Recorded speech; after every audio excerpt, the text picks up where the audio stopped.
Assalamualaikum warahmatullahi wabarakatuh. Nama saya Muhammad Dimas Al-Fateh dengan NIM 2312200028. Pada video ini, saya ingin mempresentasikan sebuah proposal penelitian pada mata kuliah Metode Penelitian yang diampu oleh Bapak Yorio Bria Norman, SSI, MT.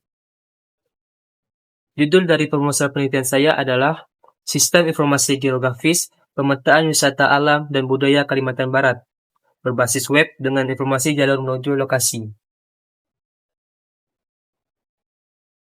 Sistem Informasi Geografis, Pemetaan Wisata Alam dan Budaya Kalimantan Barat berbasis web dengan informasi jalur menuju lokasi. Pendahuluan, latar belakang. Pada latar belakang di halaman pendahuluan terdapat 4 poin. Yang pertama, kekayaan wisata. Kalimantan Barat punya 12 kabupaten dan 2 kota dengan wisata alam dan budaya yang unik dan perlu dilestarikan. Yang kedua, sulitnya akses. Wisatawan kesulitan menemukan lokasi akurat dan jalur menuju lokasi wisata terpencil di Kalimantan Barat. Yang ketiga, keterbatasan informasi. Banyak objek wisata di pelosok yang belum terpublikasi secara digital dan tidak ada di platform peta komersial seperti Google Map. Keterbatasan platform. Platform peta komersial Google Maps API sudah berbayar dan tidak memuat jalur detail area terpencil. Rumusan masalah. Nah, pada halaman rumusan masalah terdapat 3 poin. Yang pertama, bagaimana membangun SIGs wisata berbasis web menggunakan Leaflet.js, React.js, dan Node.js yang interaktif dan responsif. Yang kedua, bagaimana mengimplementasikan participatory GIS untuk memetakan destinasi terpencil yang tidak ada di platform arus utama. Ketiga, bagaimana mengintegrasikan data GeoJSON dengan navigasi Google Map agar wisatawan mudah menjangkau basecamp wisata. Tujuan penelitian. Pada halaman tujuan penelitian terdapat 3 poin. Tujuan penelitian kali ini adalah yang pertama, menghasilkan sistem web GIS interaktif dan responsif dengan Leaflet.js, React.js, dan Node.js untuk pemetaan wisata Kalimantan Barat. Yang kedua, menerapkan participatory GIS untuk membangun basis data spasial akurat dan kontribusi komunitas pegiat wisata lokal. Yang ketiga, mengintegrasikan GeoJSON dengan navigasi eksternal Google Map untuk memfasilitasi wisatawan menemukan rute ke basecamp. Landasan teori dan teknologi yang digunakan.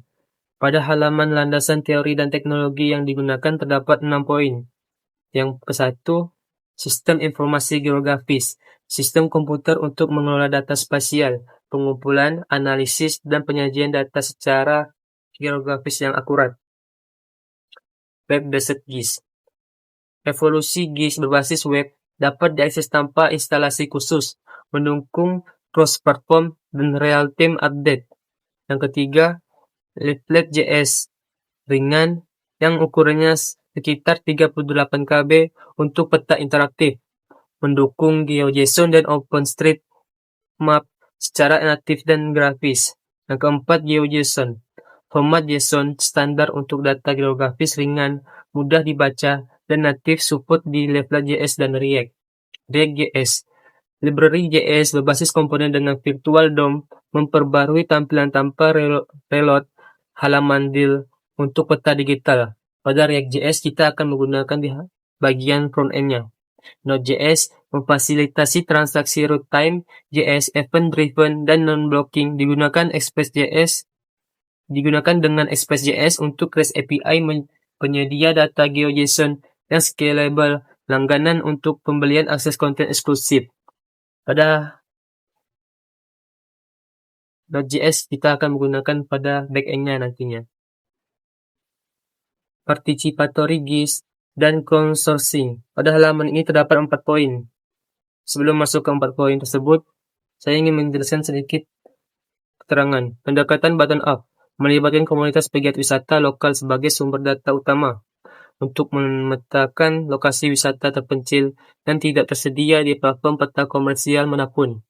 Yang pertama, komunitas pegiat wisata.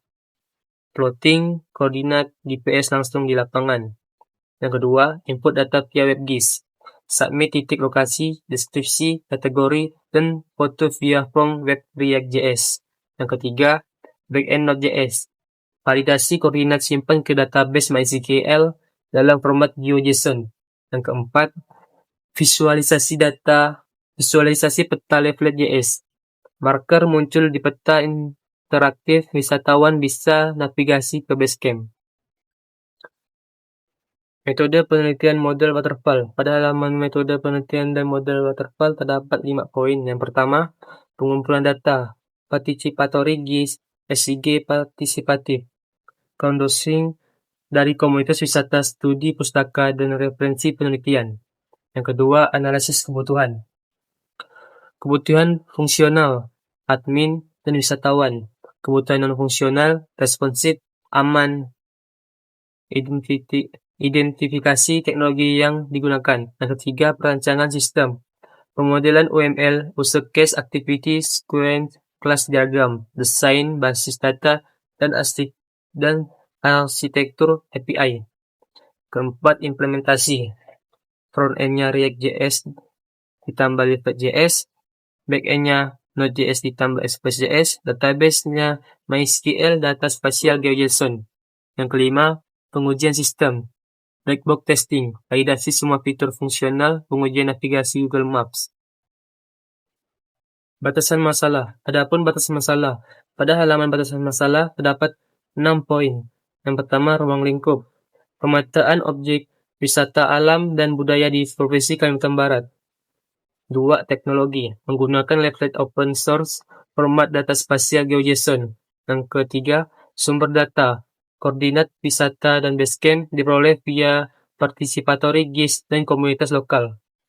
Keempat, fitur navigasi. Hanya menyediakan rute jalan raya lalu integrasi tombol ke Google Maps eksternal. 5. Data jalur. Terbatas pada titik koordinat lokasi wisata dan Basecamp, bukan rute setapak hutan. 6. Route. Tidak menyajikan jalur setapak dalam hutan, hanya peta titik lokasi rute ke jalan raya menuju ke Basecamp atau tempat parkir. Perancangan sistem dan diagram UML. Ini terdapat 2 diagram UML. Yang pertama, admin. Admin dapat melakukan login, kelola data destinasi, tambah, ubah, hapus, dan koordinat objek. Lalu logout. Lalu wisatawan. Wisatawan dapat lihat peta interaktif, pencarian destinasi wisata, melihat destinasi wisata, dan navigasi. Rancangan database dan implementasi. Beginilah rancangan database dan implementasi yang akan digunakan nantinya.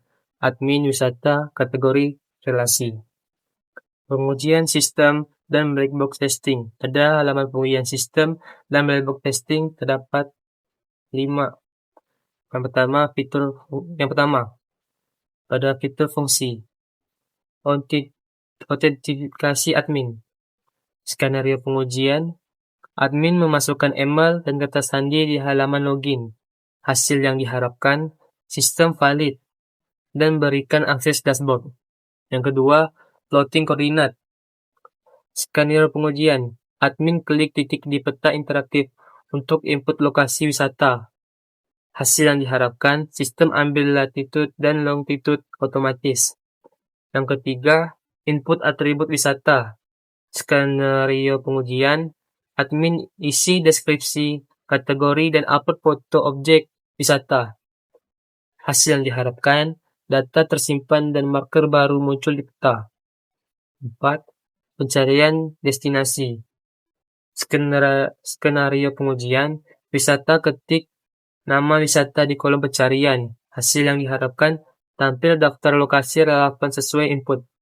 Yang kelima, navigasi route. Skenario pengujian. Wisatawan klik tombol navigasi di pop-up detail wisata. Hasil yang diharapkan, sistem kirim koordinat ke Google Maps dan tampil route. Batasan masalah. Kota Semelar dibagi menjadi 3 kategori: penelitian akademis, wisatawan dan pendaki, komunitas dan pengelola. Dan dari 3 kategori dibagi lagi 3 poin. Kita masuk ke penelitian akademisi dulu.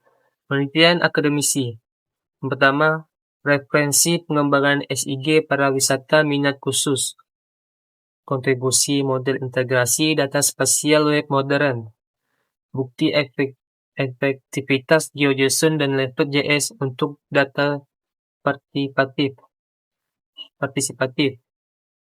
Yang kedua, lalu masuk ke wisatawan dan pendaki. Menemukan lokasi wisata terpencil yang tidak ada di Google Map. Efisiensi waktu pencarian perjalanan. Navigasi aman menuju basecamp via route jalan raya. Masuk ke komunitas dan pengelola. Dibagi menjadi 3 poin juga. Yang pertama, media promosi wisata daerah pelosok Kalimantan Barat. Yang kedua, meningkatkan kunjungan wisata perekonomian lokal. Yang ketiga, wadah kolaboratif berbagai data jalur secara dinamis. Kesimpulan saya membagi 4 poin. Yang pertama, sistem web GIS berbasis Leopard.js, React.js, dan Node.js mampu menyajikan pemetaan wisata Kalimantan Barat secara interaktif dan responsif. Kedua, pendekatan participatory GIS memungkinkan pengumpulan data koordinat wisata terpencil yang tidak tersedia di platform komersial manapun. Yang ketiga, integrasi data GeoJSON dengan navigasi Google Map memudahkan wisatawan menemukan rute jalan raya menuju basecamp wisata secara akurat. Yang keempat, terakhir, sistem ini diharapkan meningkatkan kunjungan wisatawan dan mendukung pertumbuhan ekonomi masyarakat lokal di Kalimantan Barat. Sekian presentasi proposal penelitian saya. Saya ucapkan terima kasih. Wassalamualaikum warahmatullahi wabarakatuh. Salam lestari.